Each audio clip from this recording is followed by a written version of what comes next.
بسم الله الرحمن الرحيم. الحمد لله نحمده ونستعينه ونستغفره ونؤمن به ونتوكل عليه ونعوذ بالله من شرور أنفسنا ومن سيئات أعمالنا.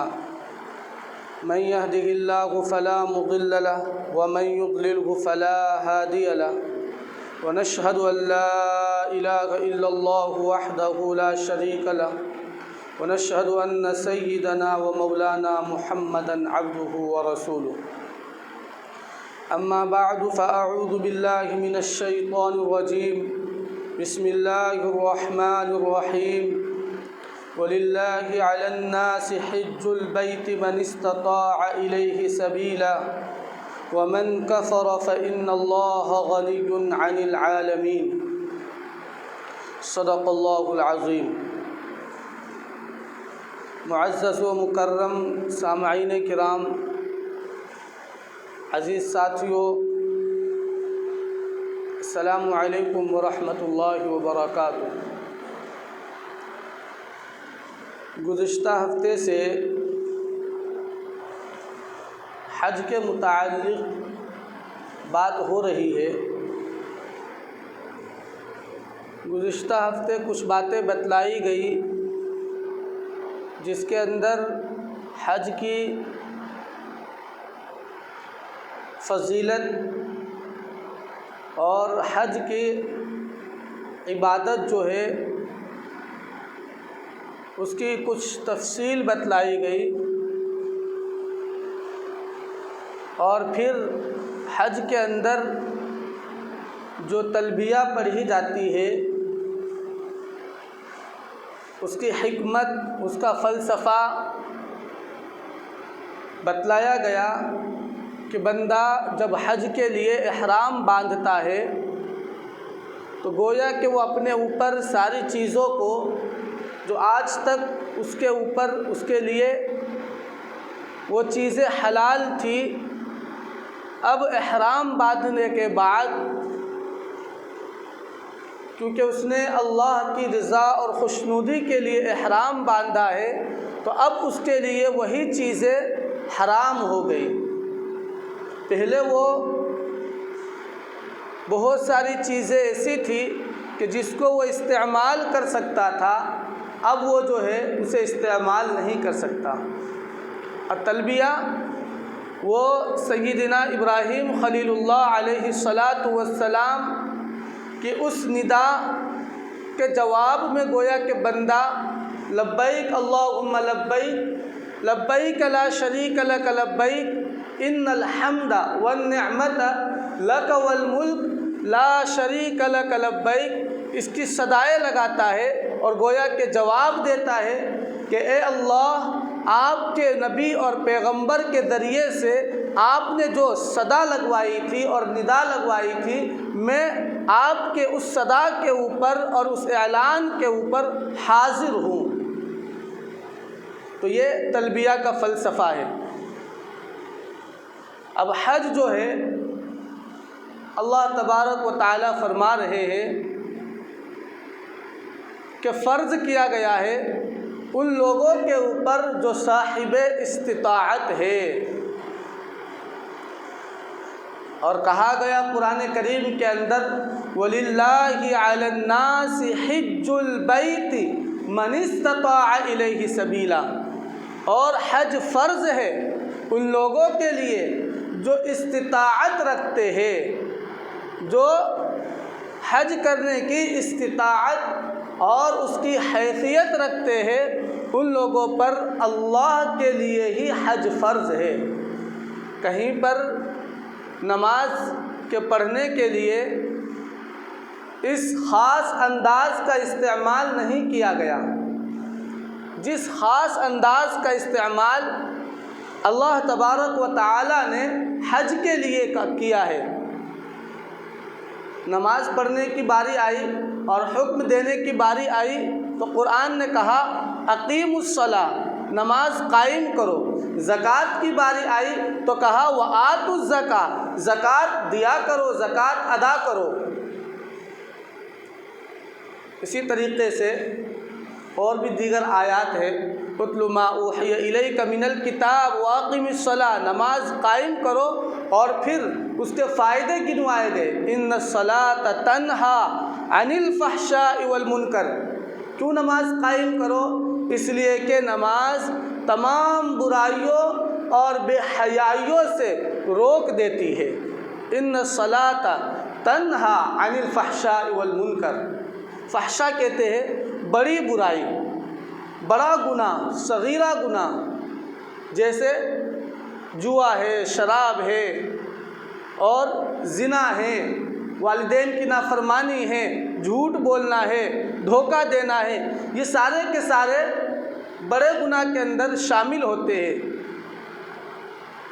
ورنہ کسی کو اشکال ہو سکتا ہے کہ ہم تو نماز بھی پڑھتے ہیں اور پھر بھی ہم سے گناہ ہو جاتا ہے، تو جو شخص اخلاص کے ساتھ حقیقی معنی میں نماز کو نماز بنا کر پڑھے گا تو وہ ان تمام برائیوں سے بچا رہے گا۔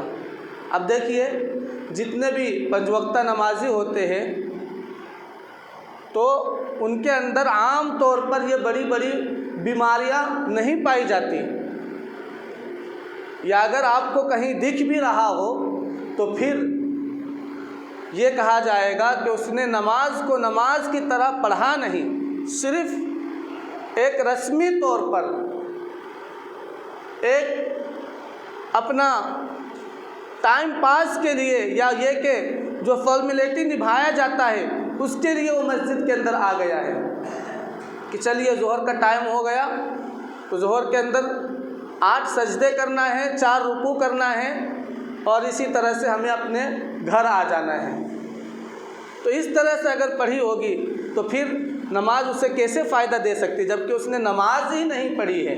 قرآن کہہ رہا ہے نماز کو قائم کرو، نماز کو جیسا پڑھنا ہے ویسا پڑھو، اور قائم کرنے کا ایک مطلب یہ بھی ہے کہ خود بھی نماز پڑھو اور گھر والوں کو بھی اس کے اوپر آمادہ کرو، انہیں بھی اس کی دعوت دو، اس کی تلقین کرو۔ بہرحال قرآن کریم نے نہ تو نماز کے لیے، نہ تو روزے کے لیے، نہ تو حج کے لیے، روزے کی باری آئی تو کہا گیا یا ایھا الذین آمنوا کتب علیکم الصیام، اے ایمان والو تمہارے اوپر روزے فرض کیے گئے ہیں۔ کیسے فرض کیے گئے ہیں؟ جیسا کہ تم سے پہلی کما کتب علی الذین من قبلکم لعلکم تتقون، جیسا کہ تم سے پہلی امتوں کے اوپر، پہلی قوموں کے اوپر روزے فرض کیے گئے تھے۔ اب کیوں فرض کیے گئے تھے؟ تاکہ تم متقی بن جاؤ۔ تو اس طرح سے حکم دیا گیا، لیکن باری آئی حج کی، باری آئی حج کی تو اللہ تبارک و تعالیٰ نے کہا وَلِلَّهِ عَلَى النَّاسِ حِجُّ الْبَيْتِ مَنِ اسْتَطَاعَ إِلَيْهِ سَبِيلًا، کہ حج کی عبادت جو ہے وہ صرف اور صرف اللہ کے لیے ہی کی جانی چاہیے۔ اب یہاں پر اس طرح سے کیوں حکم دیا گیا؟ اس لیے کہ جب ہم لوگ نماز پڑھتے ہیں تو ہمارے ساتھ نماز پڑھنے والے سینکڑوں لوگ ہوتے ہیں۔ جب ہم نماز پڑھ رہے ہیں، نیت ہم نے باندھی ہے تو دائیں دیکھتے ہیں تو ادھر بھی صف لگی ہوئی ہے، ادھر بھی 10 لوگ نماز پڑھ رہے ہیں، ادھر بھی 10 لوگ نماز پڑھ رہے ہیں، آگے بھی نماز پڑھنے والے ہیں، پیچھے بھی نماز پڑھنے والے ہیں۔ تو جب یہ نماز پڑھ رہا ہے تو اسے لگتا ہے کہ میں کچھ الگ نہیں کر رہا ہوں، میں وہی عبادت کر رہا ہوں جو میرے جیسے ہزاروں لوگ عبادت کر رہے ہیں۔ تو اس کے دل کے اندر کوئی کبر نہیں آئے گا، کوئی تکبر نہیں آئے گا، اور وہ اپنے آپ کو اترائے گا نہیں، اپنے آپ کو وہ بڑا نہیں سمجھے گا، 30 مار کھا نہیں سمجھے گا۔ پتہ چلا کہ نماز پڑھنے کے اندر اس کے اندر اتنا عجب پیدا نہیں ہو سکتا جتنا حج کے لیے ایک بندہ جاتا ہے تو وہ اس کے اندر ایک تکبر اور کبر کی صفت ہوتی ہے۔ تو بہرحال روزہ کا دیکھ لیجئے، روزہ کوئی رکھ رہا ہے، سامنے والے سے پوچھے تو وہ بھی روزہ ہے، اور کسی سے پوچھے وہ بھی روزہ ہے، اس کے جیسے ہزاروں لوگ اس کے سامنے ایسے مل جائیں گے جو روزے سے ہے، تو اس کے اندر یہ اکڑ نہیں آئے گی اور اس کے اندر یکتائی نہیں آئے گی کہ میں کچھ الگ کر رہا ہوں۔ اسی طرح سے جب زکوٰۃ دے رہے ہیں تو اس کے جیسے سے ہزاروں لوگ، بلکہ اس سے اچھے اچھے لوگ اور زیادہ زکوٰۃ ادا کرنے والے، زیادہ زکوٰۃ نکالنے والے لوگ اس کو مل جائیں گے جو زکوٰۃ دے رہے ہیں، تو اس کے دل کے اندر کبر نہیں آئے گی۔ لیکن جب باری آئے گی حج کی تو اگر وہ دیکھے گا تو پورے محلے سے، پوری بستی سے 5 آدمی، 10 آدمی، 20 آدمی اسے ایسے ملیں گے جو حج کر رہے ہیں، صرف اتنی کی تعداد اسے ملے گی جو حج کر رہے ہیں، تو ہو سکتا ہے اس کے دل کے اندر ایک کبر کی کیفیت پیدا ہو جائے، اس کے دل کے اندر ایک اپنا بڑائی بیان کرنے کی ایک کیفیت پیدا ہو جائے۔ تو اس لیے کہا گیا کہ وَلِلَّهِ عَلَى النَّاسِ حِجُّ الْبَيْتِ مَنِ اسْتَطَاعَ إِلَيْهِ سَبِيلًا۔ اے صاحب استطاعت لوگوں، یاد رکھو کہ حج اللہ تبارک و تعالیٰ نے صرف اور صرف اپنی رضا اور خوشنودی کے لیے اور اللہ کے لیے کرنے کا حکم دے رہا ہے۔ تو یہاں پر اس بندے کی عقل ٹوٹ جاتی ہے کہ ارے حج تو اللہ کے لیے کرنا ہے، حج تو صرف اللہ کو خوش کرنے کے لیے کرنا ہے، نہ کہ ریاکاری کے لیے، نہ کہ دکھلاوے کے لیے، نہ تو واہوائی کے لیے، نہ تو نام نہاد کے لیے اور نام و نمود کے لیے، اور نہ ہی اپنے آپ کو حاجی کہلانے کے لیے۔ تو یہاں پر اللہ تبارک و تعالیٰ نے بندے کی اصلاح کے طور پر للہ کا لفظ استعمال کیا کہ وَلِلَّهِ عَلَى النَّاسِ حِجُّ الْبَيْتِ مَنِ اسْتَطَاعَ إِلَيْهِ سَبِيلًا۔ اور دیکھا بھی جاتا ہے کہ جب کوئی شخص حج کر کے آ جاتا ہے اور اسے وہ لقب مل جاتا ہے، حج کے اوپر ایک لقب ملتا ہے جسے ہم لوگ حاجی صاحب کہتے ہیں۔ کوئی شخص رات بھر قیام کرے، رات بھر وہ نوافل پڑھے، تہجد پڑھے، پورے دن وہ نماز 5 وقتہ پڑھتا رہے اور چاہے وہ پورے دن روزہ رکھے، کوئی شخص اسے یہ نہیں کہے گا کہ نمازی صاحب ہو گئے۔ اگر کوئی کسی کو نمازی کہہ بھی دیتا ہے تو خود وہ شرمندہ ہو جائے گا کہ ارے بھائی نمازی کیوں کہہ رہے ہو؟ تو پتہ چلا کہ نمازی یہ کوئی لقب نہیں ہے اور کسی کو کہا نہیں جاتا ہے۔ اور اسی طرح سے کوئی دن بھر روزہ رکھے، پورے سال وہ روزہ رکھ رہا ہے، تو کوئی اسے روزے دار نہیں کہے گا کہ روزے دار صاحب آ رہے ہیں۔ تو اس سے اس کے دل کے اندر اتنی انا نہیں آتی ہے جتنا کہ اسے حج پر جانے سے اور وہاں سے لوٹ کر آنے سے اس کے دل کے اندر انا ہو جاتی ہے۔ اسی لیے اللہ تعالیٰ اس کی تربیت کر رہے ہیں، اس کی اصلاح فرما رہے ہیں کہ وَلِلَّهِ عَلَى النَّاسِ حِجُّ الْبَيْتِ مَنِ اسْتَطَاعَ إِلَيْهِ سَبِيلًا۔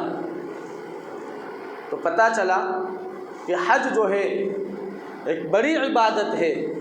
اب حج کن لوگوں کے اوپر فرض ہے؟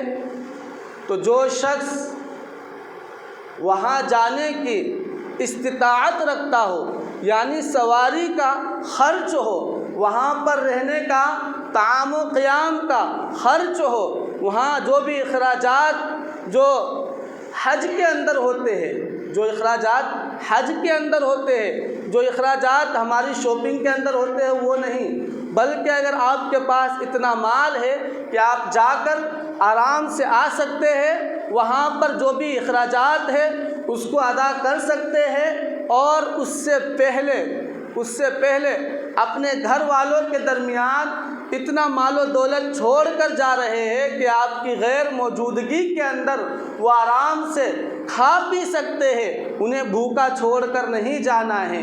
ان کے لیے جو اخراجات ہے، جو ان 40 دن 30 دن 20 دن جتنے دن بھی آپ جا رہے ہیں، وہ ان کے اخراجات کے لیے آپ چھوڑ کر جا رہے ہیں، اتنا مال ہے تو پھر آپ کے اوپر حج فرض ہے۔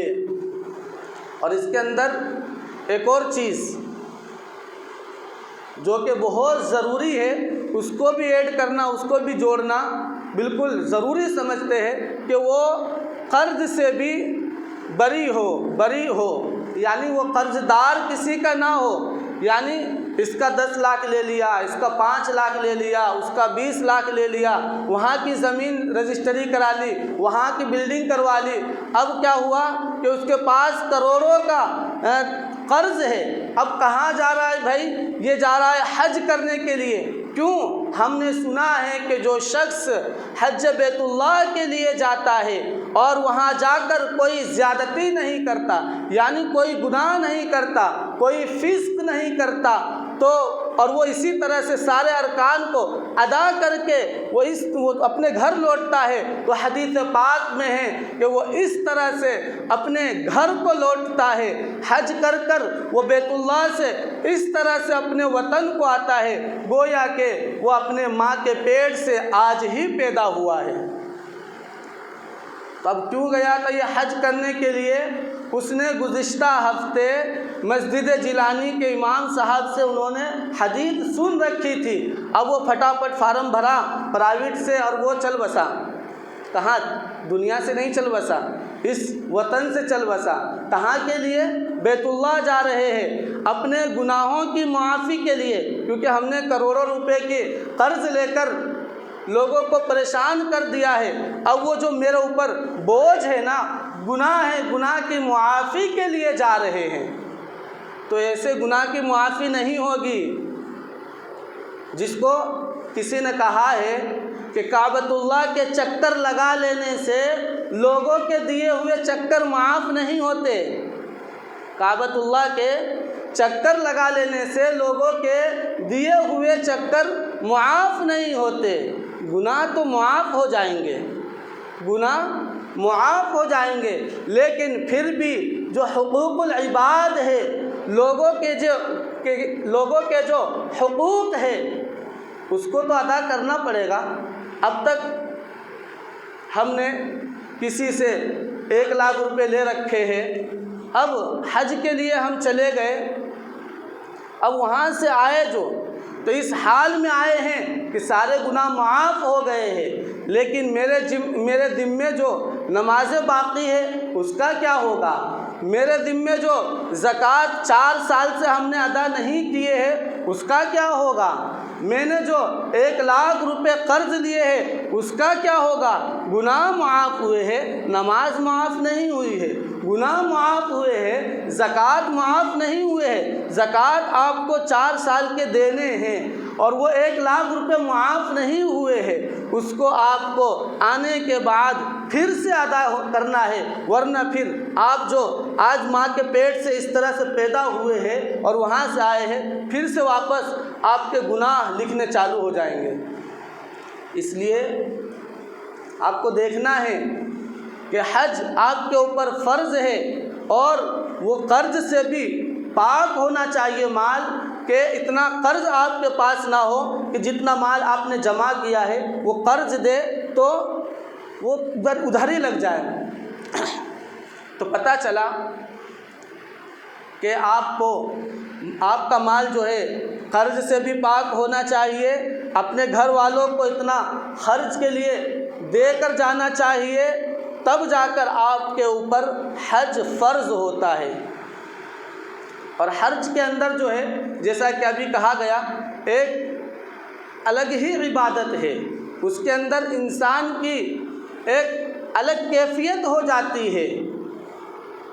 جیسا کہ انسان بنا ہی ہے 4 عناصر سے انسان بنا ہے، اور وہ ہے آگ، پانی، مٹی، ہوا۔ آگ کا کام ہے اوپر ہونا، اس کے اندر ایک طرح سے کبر ہے، اور پانی کا کام ہے کہ اس کے اندر ایک طرح سے ہوس ہوتی ہے، طمع اور لالچ ہوتی ہے کہ اس کے اندر کچھ بھی آپ ڈال دیجئے وہ اسے بہا کر لے جائے گا۔ اور مٹی کا کام ہے، اس کی جو صفت ہے اس کی یہ صفت ہے کہ اس کے اندر ایک طرح سے بخل ہوتی ہے، کنجوسی ہوتی ہے، اور ہوا کے اندر اپنے اکلوتا پن ہونے کا، اور وہ کچھ الگ ہی رہنے کے لیے جو ہوا جو ہے اسے ہم لوگ باندھ کر نہیں رکھ سکتے ہیں، اسے کہیں سیف نہیں، محفوظ نہیں کیا جا سکتا ہے، بلکہ وہ چل رہی ہے، ہمیں اس کا احساس ہوتا ہے، لیکن کوئی اسے پکڑ نہیں سکتا۔ تو اس کے اندر اپنا الگ تھلگ رہنے کی ایک صفت ہے۔ تو انسان کے اندر ایک صفت یہ تھی کہ وہ آگ سے بنا تھا، تو اللہ تبارک و تعالیٰ نے اس صفت کے ختم کرنے کے لیے، اس کی آگ کی یہ صفت تھی کہ وہ کبر اور اپنے آپ کو بڑا سمجھے، تو انسان کے اندر آگ بھی ہے اور اس کے اندر ایک غصہ بھی ہوتا ہے، اور اسی آگ کے ذریعے سے، آگ کی صفت اس کے اندر ہونے کے ذریعے سے، اس عنصر کے ذریعے سے وہ بندہ جو ہے اپنے آپ کو کبر کے اندر مبتلا کر لیتا ہے، اپنے آپ کو متکبر بنا لیتا ہے۔ تو اللہ تبارک و تعالیٰ نے 5 وقتہ نماز اس کے اوپر فرض کی اور کہا کہ دن بھر میں تجھے 40 سجدے کرنی ہیں اور اپنی اکڑ کو ختم کرنی ہے۔ جب بندہ دن بھر میں 40 سجدے کرتا ہے تو اس کی حیثیت خود کے اندر معلوم ہو جاتی ہے کہ ہماری حیثیت کیا ہے۔ ہم تو دن بھر میں 40 مرتبہ جھکتے ہیں تو ہم تو کچھ بھی نہیں ہیں، جو کچھ ہے وہ اللہ کی ذات ہے۔ اور پانی کے اندر لالچ، طمع، حرص اس کی صفت ہے، تو اسے کہا گیا کہ جب بندہ کے اندر یہ عنصر داخل ہو جاتا ہے تو گویا کہ بندہ کے اندر بھی ایک طرح سے حرص، لالچ، طمع، ہوس، دنیا کی، ساری دنیا کی، وہ یہ حرص کرتا ہے کہ اس کے پاس ساری دنیا آ جائے۔ جب اس کے پاس پہاڑ ایک سونے کا آ جائے تو وہ دوسرے پہاڑ کی تلاش میں کہ کوئی دوسرا سونے کا پہاڑ اسے مل جائے، اور جب دوسرا مل جائے تو تیسرے کی تلاش میں رہتا ہے۔ حدیث پاک کے اندر ہے کہ اس کی یہ ہوس ختم نہیں ہوگی، اس کی ہوس تو اسی وقت ختم ہوگی کہ جب وہ دنیا سے چلا جائے گا، اور قبر کی مٹی ہی اس کی ہوس کو ختم کر سکتی ہے۔ تو پانی کا کام یہ ہے اور اس کی صفت یہ ہے کہ اس کے اندر حرص ہے۔ تو بندے سے کہا گیا کہ اے میرے بندے، تم رمضان المبارک کے اندر فرض روزوں کو رکھو، اس کے ذریعے سے تمہاری حرص اور طمع ختم ہو جائے گی۔ تمہارے سامنے اللہ کی اچھی اچھی نعمتیں رکھی ہوگی، تمہارے سامنے تمہاری پاک، طیب اور حلال بیویاں موجود ہوگی، لیکن اللہ کے لیے تم اس سے چھونے سے بھی باز آ جاؤ گے اور اس کام کو انجام نہیں دو گے، تم اچھی نعمتیں نہیں کھاؤ گے۔ تو اس کے ذریعے سے اللہ تبارک و تعالیٰ نے اس حرص کو ختم کیا۔ اب انسان سے کہا گیا کہ انسان کے اندر چونکہ پانی کے بعد مٹی کا بھی عنصر غالب ہوتا ہے، مٹی بھی اس کے اندر موجود ہوتی ہے، جس کی صفت ہوتی ہے بخل، کیونکہ مٹی جو ہے اپنے اندر بڑے بڑے خزانوں کو اور بڑی بڑی مال و دولت کو چھپا کر رکھتی ہے، اور جتنی بھی دنیا کی نعمتیں ہیں اور جتنے بھی قیمتی ہیرے جواہرات ہیں وہ سب کے سب مٹی کے اندر ہوا کرتی ہے، جس کو مٹی باہر نکالتی نہیں۔ لیکن جب قیامت آئے گی تو یومئذ تحدث اخبارہا، یومئذ تحدث اخبارہا، کہ زمینیں اپنی خبریں بیان کرے گی، اور اسی طرح سے جو مٹی جو ہے، یہ زمین جو ہے اپنے اندر کے جو خزانے ہیں اس کو باہر نکال دے گی، اور اس وقت اس خزانے کو لینے والا کوئی نہیں ہوگا۔ تو مٹی کے اندر خزانے ہیں، وہ بخل و کنجوسی کی وجہ سے اسے باہر نہیں نکالتی ہے، اور چونکہ یہ صفت اس عنصر کی وجہ سے اس بندے کے اندر بھی آ جاتی ہے، تو اللہ تبارک و تعالیٰ نے حکم دیا کہ تم زکوٰۃ ادا کرو، اور جب تمہارے اوپر زکوٰۃ فرض ہو جائے تو زکوٰۃ والے عمل کو کر لیا کرو۔ اس کے ذریعے سے تمہارے دل کے اندر جو بخل ہے، کنجوسی ہے، اور صرف اپنے لیے جینے کے جو ایک مادہ تمہارے دل کے اندر پیدا ہو چکا ہے، وہ اس کے ذریعے سے ختم ہو جائے گی۔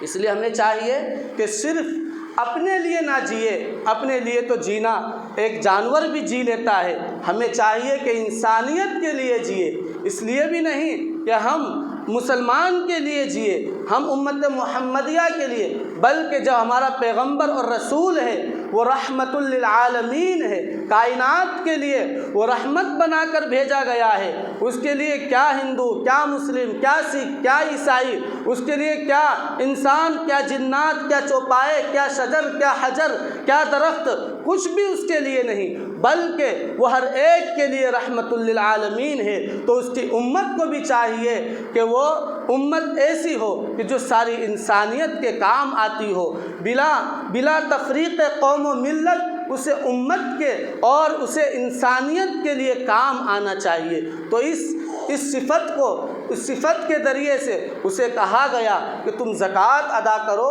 اس کے ذریعے سے تمہارے اندر سے بخل کی صفت ختم ہو جائے گی۔ اور جو چوتھا عنصر اور چوتھی صفت ہے وہ انسان کے اندر ہوا ہے۔ وہ ہوا سے بھی، اس کے اندر ہوا بھی شامل ہوتی ہے، اور ہوا کی صفت الگ رہنا، الگ تھلگ رہنا، اپنی الگ پہچان بنانا۔ تو کہا گیا کہ جب تمہارے اندر انا آ گیا ہو اور سب سے الگ رہنے کا ایک مادہ تمہارے دل کے اندر پیدا ہو گیا ہو، اور الگ رہنے کی صفت تمہارے دل کے اندر پیدا ہو گئی ہو، تو اس سے کہا گیا کہ تم حج کو جاؤ۔ حج کے اندر کیا غریب، کیا امیر، کیا فقیر، کیا بڑا، کیا چھوٹا، کیا بادشاہ، کیا غلام، ہر ایک ہی صف کے اندر ہے کہ ایک ہی صف میں کھڑے ہو گئے محمود و ایاز۔ نہ کوئی بندہ رہا، نہ کوئی بندہ نواز، کہ ایک بادشاہ ہے، چاہے وہ اپنے وقت کا کتنا بھی بڑا بادشاہ ہو، اسے کہا گیا کہ تمہیں 7 کنکری مارنا ہے۔ وہ یہ نہیں کہہ سکتا کہ نہیں میں 3 ہی ماروں گا، کیونکہ میں بادشاہ ہوں، میں امام ہوں، میں خطیب ہوں، میں اپنے معاشرے کا بڑا ذمہ دار ہوں، میں صدر ہوں، میں سیکریٹری ہوں، میں ذمہ دار ہوں، میں فلاں جگہ کا صدر اعلیٰ ہوں، وزیر اعلیٰ ہوں۔ وہ کہہ نہیں سکتا ہے، بلکہ اسے کہا گیا کہ تمہیں بھی 7 کنکری مارنی ہے۔ اور جب طواف کی باری آئی تو وہ یہ نہیں کہہ سکتا کہ نہیں میں تو دھیرے چلوں گا۔ اسے کہا گیا کہ جہاں پر جس طرح سے، جتنی تیزی میں تمہارے نبی نے تمہیں بتلایا ہے اسی طرح سے تمہیں چلنا ہے۔ جب صفا مروہ کے درمیان ہے تو جس ستون سے تمہیں دوڑنا شروع کرنی ہے تمہیں وہیں پر دوڑنا ہے۔ جہاں پر تمہیں آہستہ چلنے کا حکم دیا گیا ہے وہاں تمہیں آہستہ چلنا ہے۔ اس کے اندر کسی کے لیے امتیاز نہیں ہے، کسی کے لیے اپنا الگ تھلگ دین نہیں ہے۔ ہر ایک کو وہی عمل کرنا ہے، جو فقیر کر رہا ہے وہی امیر کرے گا، جو غلام کر رہا ہے وہی آقا کرے گا، جو بادشاہ کر رہا ہے وہی وزیر کرے گا۔ ہر ایک کے لیے ایک حکم دے کر گویا کہ بندے کو یہ باور کیا جا رہا ہے دنیا کے اندر تمہاری کوئی امتیاز نہیں ہے۔ اسی لیے تو جب بندہ دنیا سے حج کا ارادہ کرتا ہے تو اپنے دوست و احباب سے معافی تلافی کر لیتا ہے، اپنے حقوق کو معاف کروا لیتا ہے، لین دین کا معاملہ بالکل صاف کر لیتا ہے، کلیئر کر لیتا ہے۔ اب وہ سفر کے لیے روانہ ہونے والا ہے، اب وہ سواری کے اوپر سوار ہوتا ہے۔ گویا کہ بندہ مرنے سے پہلے وہ معافی تلافی کر لیتا ہے اور پھر وہ ڈولے کے اندر مرنے کے بعد سوار ہو کر قبرستان جاتا ہے۔ گویا کہ یہ بندہ ہوائی جہاز کے اوپر سوار ہو کر وہ احوال برزخ کی طرف روا دوا ہے، جو کہ کعبۃ اللہ کی طرف ہے، وہاں جاتا ہے۔ گویا کہ اب وہ احوال برزخ کو انجام دے رہا ہے، پھر وہ عرفات پہنچتا ہے۔ گویا کہ اب وہ میدان محشر کے اندر پہنچ چکا ہے، اس کا حساب و کتاب شروع ہونے والا ہے۔ تو یہ حج کے ایک عبادت سے اسے دنیا کے اندر آخرت کی ایک طرح سے مشق کرائی جاتی ہے، پریکٹس کرائی جاتی ہے کہ دیکھو تمہیں دنیا سے جانا اس طرح سے ہے کہ جب تم دنیا سے جاؤ تو دنیا والوں کے کوئی حقوق تمہارے اوپر نہ ہو۔ جب تم دنیا سے جاؤ تو تمہیں خود سے نہیں جانا ہے، تم کسی اور کے کندھے پر جاؤ گے۔ تو گویا کہ بندہ سواری کے اوپر سوار ہو کر جاتا ہے، اور جب دنیا سے تم جاؤ گے تو وہاں پر تمہیں کوئی ایسا نہیں ملے گا جو تمہارا مددگار ہوگا، وہاں تو تمہیں ہی حساب کتاب دینا ہے، اور قبر کے اندر تمہیں ہی ان کے سوالات کا جواب دینا ہے، وہاں پر کوئی دوسرا جواب دینے والا نہیں آئے گا۔ تو اسی طرح سے جب خانہ کعبہ جاتا ہے تو وہاں پر کوئی اس کے ارکان کو ادا نہیں کرتا، اسے خود اپنے ارکان کو ادا کرنے ہوتے ہیں۔ جب میدان محشر میں پہنچو گے تو کوئی تمہیں دیکھنے والا نہیں ہوگا۔ تو اسی طرح سے جب میدان عرفات کے اندر پہنچتا ہے تو ہر شخص اپنے انداز کے اندر اپنے خدا کو یاد کرتا ہے، ہر ایک روتا ہے، ہر ایک گڑ گڑاتا ہے اور اپنے اندر مگن ہوتا ہے۔ کوئی کسی کی طرف دیکھنے کی وقت ہی نہیں ہوتا ہے، دیکھنے کا ٹائم ہی نہیں ہوتا ہے، کسی کو فرصت ہی نہیں ہوتی ہے کہ کسی اور کی طرف متوجہ ہوئے۔ وہ تو سمجھتا ہے کہ میں تو چند وقت کے لیے، چند لمحے کے لیے ہمیں وقت دیا گیا ہے، ہم آئے ہیں تو ہم اللہ کو راضی کر لیں، ہم کسی کی طرف کیا متوجہ ہو جائے۔ اب کوئی سوچ رہا ہوگا کہ بہت سارے لوگ تو عرفات میں بھی فوٹو کھینچتے ہیں، یہ کرتے ہیں، وہ کرتے ہیں، بیت اللہ میں بھی کرتے ہیں۔ تو اللہ نے کہا یہاں پر کہ وَلِلَّهِ، شروع میں کہا گیا وَلِلَّهِ عَلَى النَّاسِ حِجُّ الْبَيْتِ مَنِ اسْتَطَاعَ إِلَيْهِ سَبِيلًا، اللہ نے اپنے لیے حج کو فرض کیا ہے، اللہ نے اپنے لیے اس عبادت کو فرض کیا ہے۔ اب کوئی شخص فوٹو کھینچ کر وہ اپنے دوست کو بھیجتا ہے، اپنے احباب کو بھیجتا ہے، اپنے فلاں کو بھیجتا ہے، تو یہاں سے پتہ چلتا ہے ہو سکتا ہے اس کے اندر کچھ دل کے اندر کمی ہوگی، اخلاص کے اندر کمی ہوگی، نیت اس نے صحیح ڈھنگ سے نہیں کیا ہوگا، اس لیے وہ ایسی حرکت کر رہا ہے۔ ورنہ وہ ایسی جگہ ہے کہ وہ کعبہ کو دیکھتے رہ جائے کہ کعبے پر پڑی جب پہلی نظر کیا چیز ہے دنیا بھول گیا، کہ جب کسی کے اندر کعبے کی حقیقی تڑپ ہوتی ہے تو پھر اس کو دنیا سے کیا لینے دینا، وہ دنیا کو تو بھول ہی جاتا ہے۔ اس لیے ہر وہ مسلمان بندہ کون ایسا بندہ ہوگا کہ جس کے دل کے اندر یہ تمنا نہیں ہوگی، یہ امید نہیں ہوگی، یہ امنگ اور تڑپ نہیں ہوگی کہ وہ کعبہ کو دیکھے، اور جو ایک بار دیکھ کر آتا ہے وہ بار بار جانے کی خواہش رکھتا ہے۔ اس لیے اللہ سے ہمیشہ دعا کرنا چاہیے، اور اس کے لیے اگر آپ کے پاس مال و دولت نہیں ہے تو کیا ہوا، وہ خالق، وہ تو خزانوں کا مالک ہے نا۔ آپ اگر چاہیں تو ایک چکا بنائیں، ایک آپ غلہ بنائیں اور آپ اس کے اندر روزانہ 5 ہی 10 ہی روپے جمع کریں، اللہ تعالیٰ سے امید ہے کہ بہت جلد وہ آپ کو بلا لے گا۔ آپ کے اندر تڑپ تو ہونا چاہیے، بغیر تڑپ کے تو، بغیر چاہت کے تو ایک ماں بھی اپنے بچے کو دودھ نہیں پلاتی ہے۔